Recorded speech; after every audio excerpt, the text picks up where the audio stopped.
जे थांनाय 14 सेप्टेम्बर 2024 गोदान दिल्लीयाव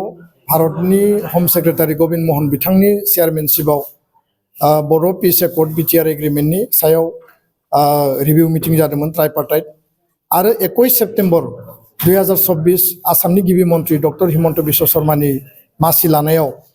एकर्ड इमप्लिमेन्टेशननि रिभिउ मिटिं जादों आरो मोन्नैबो रिभिउ मिटिंआव जोंनि जि मुल दफाफोर दङ जायफोर आधा मावफुंजाबाय आरो आद्रा जानानै दङ दा बे आधाया माने मावफुंजाबाय आधा जि जानानै थानाय बिनि सायाव 60टा गामिया सोसनजाबाय माखासे गामि सोसनबावनांगौ दङ बेखौ कन्टिनिउ खालामनांगौ आरो 60खान गामि सोसननायनि बेलायाव बिटिआर काउन्सिल आसाम सरकार एडमिनिस्ट्रेटिभ कन्ट्रल बिनि डेभेलपमेन्टनि मेटार बाकी इस्यु बेफोरखौ लानानै खामानि मावनांगौ जों बिनि सायाव दाबि दैखांदों गुबुन फारसेथिं बर' कसारी काउन्सिलनि भिलेज नटिफिकेशन समस्ति दानाय बिसायख'थि खुंनाय 5.3 आव जोंहा जि दङ जे फरेस्ट राइट एक्ट बायदि हाग्रा ओनसोलनि हा पाट्टा होनाय बिटिआरआव आरो गुबुन माने आसामाव जथेस्थ होबाय किन्तु माखासे दाबो पेन्डिं दङ बेखौ होजोबनांगौनि थाखाय जों दाबि दैखांदों कार्बि आंलंनि जि एसटि हिलनि इस्यु आथिखालाव जि विंटार सेसन पार्लियामेन्टबो सोलिगासिनो दङ आरो बे बेलायाव जोङो भारतनि होम मिनिस्टार नखर मन्थ्रि अमित शाह बिथांखौ जों खावलायदों दाबि दैखांदों आसामनि गिबि मन्थ्रि डक्टर हिमन्त बिश्व शर्मानिसिम जों दाबि दैखांदों जिहेतु टकआव रिभिउ मिटिंआव बेबो प्रायरिटि एजेन्डायाव दङमोन जे एसटि हिलनि मेटारखौ पार्लियामेन्टआव लाबोनायनि गेजेरजों सुस्रांनांगौ आरो 125 जि एमेन्डमेन्ट बिल दङ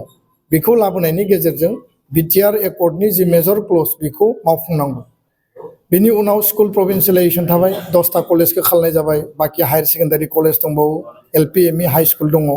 बे कन्टिनिउस बेसिसाव थांनांगौ एनडिएफबिनि मार्टियार परियाल जि एक्सग्रेसिया आरो आगुनि एबसु मुभमेन्टआव जायफोरा 5 लाख रांखौ मोनाखैमोन बे एक्सग्रेसियाखौबो गोख्रै मावफुंनांगौ सरकारा बिनि थाखाय फाइनाल मोनसे लिस्ट तयार खालामनो होननानै गावसोरनि लेभेलाव खामानि मावनाय खोथाखौ जोंनो फोरमायदों खिन्थु जों गोख्रै जानायखौ लुबैदों केस उइथड्र जानायनि बेलायाव माखासे केस दंबावो बे केसखौ बिथांमोना दा नायफिनदों भुटाननिफ्राय जेलाव थानाय मानसिफ्रा फैबाय किन्तु आसामनि गुवाहाटी सेन्ट्रेल जेलाव दाबो दङ बिथांमोनखौ उदां अख्राङाव दिहुननांगौ बेनि थाखाय कर्टआव जि खालामनांगौ बा सरकारजों जिखिनि खालामनांगौ बे प्रक्रियाबो जोंनि दाबि एजेन्डा बायदियै सरकारखौ जों नारसिनगासिनो दङ आरो जिखिनि माखासे इस्युसफोर दङ रिहेबिलिटेसननि इस्यु जेलनिफ्राय उदां अख्राङाव हगारनायनि इस्यु बे गासै इस्युफोरखौ पार्लियामेन्टनि गेजेरजों लाबोनांगौ जिखिनि बिथांखिफोर दङ आरो नर्मेल इमप्लिमेन्टेशननि टाइम बाउन्ड इमप्लिमेन्टेशननि जि मेटार दङ गोख्रैनो मावफुंनांगौनि थाखाय दिनैनि बे प्रेस बिबुंसारनि गेजेरजों भारत सरकार आसाम सरकार जोङो खावलायदों आरो बिटिआर काउन्सिलाबो बे खेत्रआव